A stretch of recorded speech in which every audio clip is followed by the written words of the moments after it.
Assalamualaikum warahmatullahi wabarakatuh. Hari ini kita belajar anatomi tumbuhan. Nah, apa itu anatomi tumbuhan? Anatomi tumbuhan, secara keilmuan kita bisa memilahnya menjadi 3 bagian. Yang pertama adalah sitologi, ya, yaitu yang mempelajari bentuk, susunan, dan sifat-sifat fisika kimia dari sel-sel tumbuhan. Jadi, di sini nanti yang dipelajari adalah selnya. Nah, kemudian ada juga histologi tumbuhan. Histologi itu apa? Mempelajari sekelompok sel yang membentuk jaringan. Jadi kalau sitologi itu yang dipelajari sel, histologi itu yang dipelajari adalah jaringannya. Kemudian ada organologi, ini berarti yang dipelajari adalah organnya. Baik, untuk sitologi ini berarti ilmu yang mempelajari bentuk dan susunan sel-sel tumbuhan. Nah, sementara kita tahu bahwa sel itu adalah unit terkecil dari makhluk hidup. Kalau kita perhatikan di sini, sel posisinya ada di sini. Nanti apabila dia berkumpul akan membentuk jaringan, jaringan-jaringan akan membentuk organ, organ akan membentuk sistem organ, kemudian akan terbentuklah organisme itu sendiri. Nah, ini adalah gambaran sel tumbuhan. Nah, sel itu apa? Sel itu suatu ruangan kecil yang dikelilingi oleh membran yang berisi cairan atau larutan kimia yang pekat. Jadi, dia ini menyusun bagian-bagian dari suatu tumbuhan. Dia merupakan suatu unit dasar kehidupan. Dia dapat tumbuh, dapat memperbanyak dirinya, dapat menghasilkan sel baru. Nah, kemudian ini adalah bagian-bagian dari suatu sel. Namun di sini yang ada dalam gambaran ini adalah sel secara umum. Ya, di sini kita perhatikan bahwa sel itu tersusun atas berbagai macam organela-organela. Yang besar ini ada nukleusnya, kemudian ada di dalam nukleus atau inti itu ada anak inti atau nukleolus, kemudian ada retikulum endoplasma kasar maupun halus, ada membran sel, ada mikrotubul, ada peroksisom, ada sitoplasma atau cairan sel, lisosom, aparatus Golgi, mikrofilamen, mitokondria, ribosom, sentriol, dan seterusnya. Nah, kalau kita membagi sel itu, sel suatu makhluk hidup, maka kita bisa memilah sel itu menjadi 2 bagian atau menjadi 2 kategori ya, ada sel prokariotik dan ada sel eukariotik. Nah, untuk sel prokariotik itu apa? Yaitu kalau inti selnya itu tidak ada membrannya, tidak ada lapisannya. Itu kalau prokariot, tidak ada lapisannya. Ya, kalau eukariot itu apa? Nukleus yang punya membran. Di dalam inti selnya itu ada membrannya. Sebagai gambaran kayak telur, ya, telur itu kalau misalnya telur mentah kita pecahkan, di dalamnya kan ada kuning telur ya. Nah, kuning telurnya itu kan bentuknya bulat ya, karena ada membran yang menyelimuti kuning telur itu. Nah, kalau kita cocok dia dengan garpu, maka akan terlihat bahwa membrannya itu robek, kemudian kuningnya itu terlepas. Nah, hampir seperti itu analogi untuk sel yang eukariot. Jadi pada inti selnya itu ada membran yang melingkupinya. Nah, kemudian sel tumbuhan dan sel hewan itu ternyata berbeda. Pada sel tumbuhan itu ada membran plasma dan dinding sel yang kuat ya. Jadi sel-sel tumbuhan itu dindingnya bagian luar dari sel itu tebal, kuat.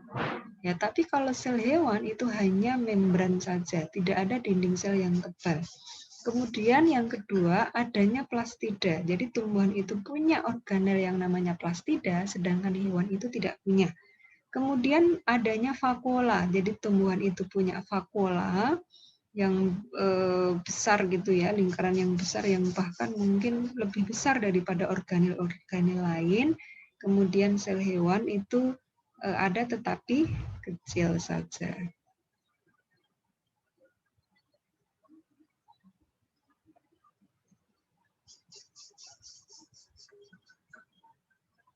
Ya, baik. Maaf ya, agak berisik. Nah, ini contoh-contoh sel ya, sel macam-macam di sini. Ya, ada sel yang ada di dalam limfosit misalnya, ya kemudian ada eritrosit, ini sel-sel yang ada pada tubuh manusia. Kemudian sel yang ada pada otot halus, ya kemudian ada sel-sel yang menyusun otot-otot jantung manusia, ada sel-sel saraf, begitu ya. Kemudian ada juga sel-sel yang dia ada di luar tubuh manusia, misalnya pada paramecium, dinoflagellata, diatom, ya kemudian sel-sel pada tumbuhan, kemudian ada spirofeta. Nah, ini contoh-contoh untuk bentuk sel yang menyusun makhluk hidup yang ada di dunia ini. Nah, ini adalah gambaran sel tumbuhan ya. Jadi kita perhatikan pada sel tumbuhan itu ada vakuola ini yang besar ini, ada plastida dan ada dinding sel. Ini 3 poin yang membedakan sel tumbuhan itu dari sel hewan. Sel hewan tidak punya vakuola, tidak punya plastida, dan tidak punya dinding sel. Nah, ini komponen sel tumbuhan, ada protoplas, kemudian ada dinding sel. Jadi bagian yang luar ini adalah dinding sel, kemudian di dalamnya itu adalah protoplas. Protoplas itu terdiri dari bagian yang sifatnya protoplasmik dan non-protoplasmik. Ya. Jadi untuk yang bagian yang protoplasmik tadi misalnya apa? Sitoplasma atau cairan, kemudian ada inti dan ada organel-organel di dalamnya yang banyak ini. Sedangkan yang non-protoplasmik itu yang vakuola, kemudian zat ergastik atau benda-benda yang mati itu ya. Nah, ini yang sifatnya mati ya, non-protoplasmik itu. Kemudian dinding sel itu ada lapisan-lapisannya, ada dinding primer, dinding sekunder, dan ada lamela tengah. Nah, sekarang kita masuk ke zat ergastik, benda-benda yang mati tapi dia ada di dalam sel tumbuhan. Nah, benda ergastik ini adalah suatu senyawa, ya sebenarnya suatu senyawa hasil metabolisme yang disimpan di dalam sel. Apa itu? Misalnya padi atau amilum. Ada protein, lipid, kristal, silika, pigmen, dan tanin. Ini adalah benda-benda ergastik. Contoh benda-benda ergastik yang berupa senyawa hasil metabolisme yang tersimpan di dalam sel. Nah, ini contoh untuk yang padi tadi ya, padi atau amilum. Amilum itu adalah benda mati, tapi dia ada di dalam sel hidup. Amilum ini terdapat di dalam plastida, jadi organela di dalam sel tumbuhan yang memproduksi amilum itu namanya plastida. Amilum merupakan karbohidrat atau polisakarida berbentuk tepung.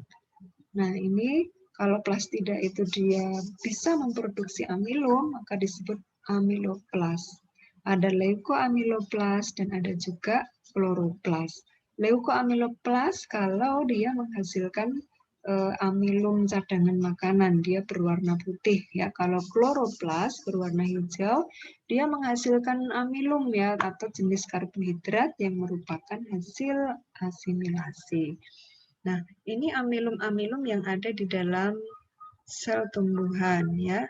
Bentuk amilum itu bermacam-macam ya.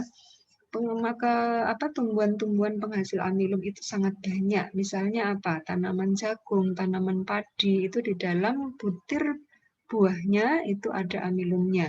Dan amilum itu termasuk sediaan farmasi yang dipakai juga untuk membuat berbagai macam sediaan obat.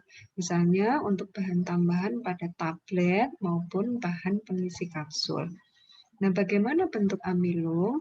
Amilum itu bisa terdiri atas butiran-butiran seperti ini ya. Ada bagian-bagian yang menyusun amilum. Ya, ada hilus dan ada lamela.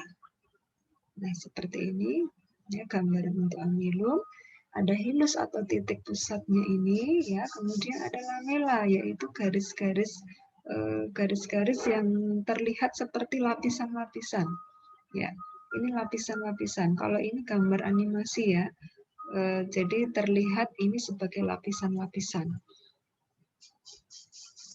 Nah, kemudian selain amilum tadi, ada juga benda ergastik yang lain yaitu aleuron dan kristaloid putih telur. Nah, ini aleuron ini juga banyak terdapat pada sel-sel pada biji-bijian, misalnya pada biji padi dan pada biji jagung. Nah, di sana kita akan menemukan pada biji padi dan biji jagung ini ada butir-butir aleuronnya ya, terdapat pada jaringan endospermnya. Jadi yang letaknya paling luar. Jadi biji padi dan biji jagung itu kalau kita lihat di bawah mikroskop nanti akan terlihat ada lapisan aleuron yang itu isinya adalah kristaloid putih telur gitu ya.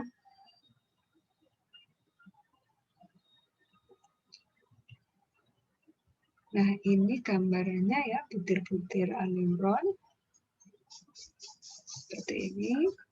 Ya, jadi dia terdapat di dalam sel ya, dan sel-sel ini umumnya adalah sel-sel pada buah jagung maupun pada buah padi tadi. Nah, kemudian benda ergastik yang lain, contohnya adalah kristal Ca oksalat.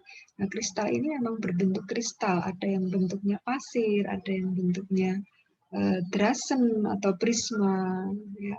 Jadi bentuknya bermacam-macam. Nah, ini contoh-contoh kristal Ca oksalat yang terdapat pada sel-sel tumbuhan. Nah, ini adalah benda-benda ergastik tadi. Jadi dia sifatnya mati, tetapi ada di dalam sel hidup.